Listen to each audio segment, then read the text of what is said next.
Clara, Luper and I had a special kind of relationship because of my activism. She had me, when I said had me, this is exactly what happened, speaking to youth groups, her high school class first, in her history class, and after that to the social clubs, the political organizations, good gracious. And Claire would do this. She would call 1, 2, 3 o'clock in the morning, didn't matter, or whenever, and she said, George, this is what I want you to do. She would never ask me. Clara never asked me to do anything, and I never said no, but I didn't have a chance maybe. And God, did I know her? Yes. I knew her as a colleague. I knew her as a role model. I knew her as a mentor. But most importantly, I knew her as a friend. For me, her real, legacy is how she touched so many kids. I mean, they talk about Mother Luper. Like, she was their teacher, but they call her Mother Luper because she had as much impact on them as their parents, as their grandparents. I mean, she was such she was so idolized by the students that came in contact with her. Clara Luper, I can remember from the time that I was a little kid, because she lived right down the street from me, and just going and hanging out at her house.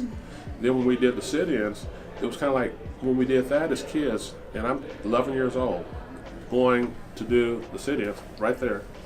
And you're like, we didn't see that we were making history. We just saw we were fixing a problem that was a problem for us. We felt we should be able to eat anywhere we wanted to. I was one of the kids that participated in the sit-ins with Clara Luper. That person right there in the center of that picture is me. I remember that shirt. That's Calvin Luper, right next to me.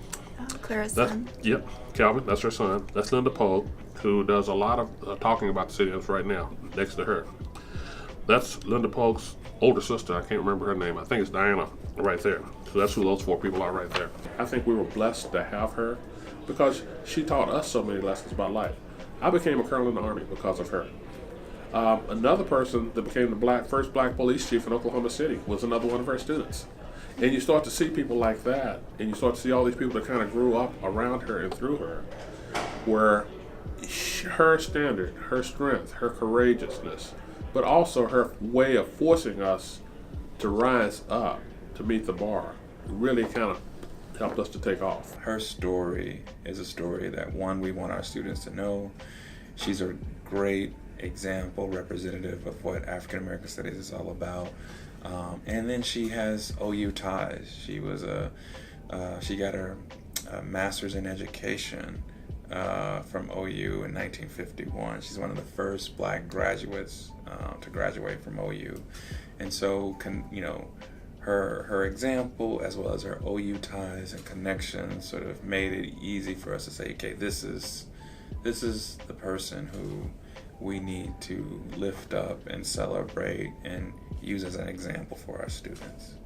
First thing, what I remember was I used to get mad at my parents because understanding that here I am, 11-year-old, I got 2 parents that are very leery of me going downtown and starting a sit-in movement in a restaurant in white Oklahoma City. So they're like, why can't somebody else do this? But what they did, and what was really, really important, was they trusted Clara Luper. And that's really, really big when you stop and think about it. Why did we use kids? We use kids because kids were less likely to get assaulted or get thrown in jail or for people to get violent with. Like Miss Luper, if you read some of her writings, she talks about the police chief in Oklahoma City and how they kind of had an unwritten pact between them that if she didn't do nothing violent, he would make sure the kids didn't get hurt. I think we honor her because of, the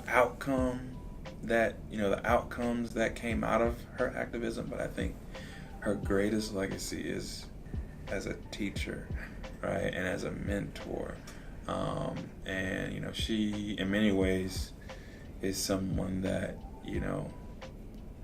I aspire to sort of, to be like, because, if I can have a tenth of the impact that she had on students, I would have had a successful career.